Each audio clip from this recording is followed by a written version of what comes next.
Ok, tu peux commencer. Alors bonjour, je m'appelle Jean-Claude Pastorelli, je suis le président du groupe Terra Nostra, qui a comme une de ses filiales une société qui s'appelle Weco Weco.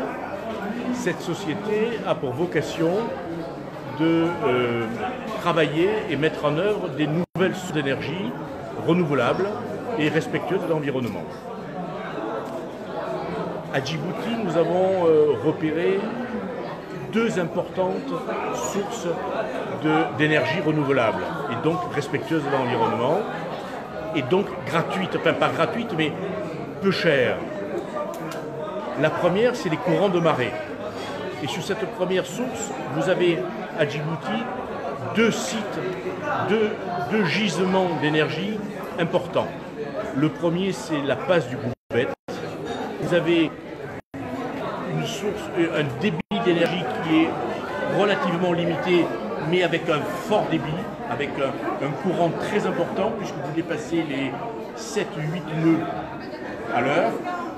Et puis vous avez un deuxième site où le courant est moins important, mais où le volume d'eau est colossal, c'est l'archipel des 7 frères. Nous allons commencer une première expérimentation au Goubet. Nous allons passer un accord avec EDD. À nos frais, nous allons installer un premier démonstrateur, c'est-à-dire un premier poteau avec 2 turbines qui vont tourner grâce au courant de marée et produire du courant.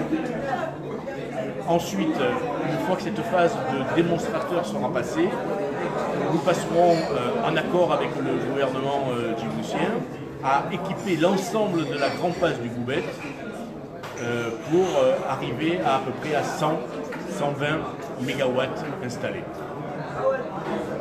Et puis par la suite, eh bien, nous travaillerons sur l'archipel des 7 frères. Et ensuite, la deuxième source d'énergie que vous avez à Djibouti, c'est qu'à 5 km au large de Obok, vous avez une fosse marine qui descend jusqu'à 1400 mètres. Et à 1400 mètres, il y a une constante planétaire valable au pôle Nord, à l'équateur, aux tropiques, dans les zones tempérées, de partout dans le monde. Passé 1000 mètres de profondeur, l'eau est à 4 degrés. En surface, l'eau à Djibouti est à 28-30 degrés. Et si on utilise des panneaux solaires basiques, à eau, on peut atteindre facilement les 60-80 degrés de température. Et bien entre 28-30 degrés ou 60-80 degrés et les 4 degrés de l'eau au fond de la fosse marine, ce delta de température permet de faire tourner en continu un moteur Stirling et de produire toute l'énergie dont Djibouti a besoin. Voilà le projet que nous avons soumis à vos autorités, au directeur général de DD, au ministre de l'énergie, au Premier ministre et en premier lieu à votre président de la République qui a été très attentif et très intéressé sur nos propositions. Car c'est un homme qui est gourmand de choses nouvelles et d'innovation et de modernité pour son pays. Est-ce qu'il y a un pays qui exploite déjà ces technologies? Ce sont des technologies qui ont été étudiées en France dans la Garonne et en Italie à l'entrée de la lagune de Venise.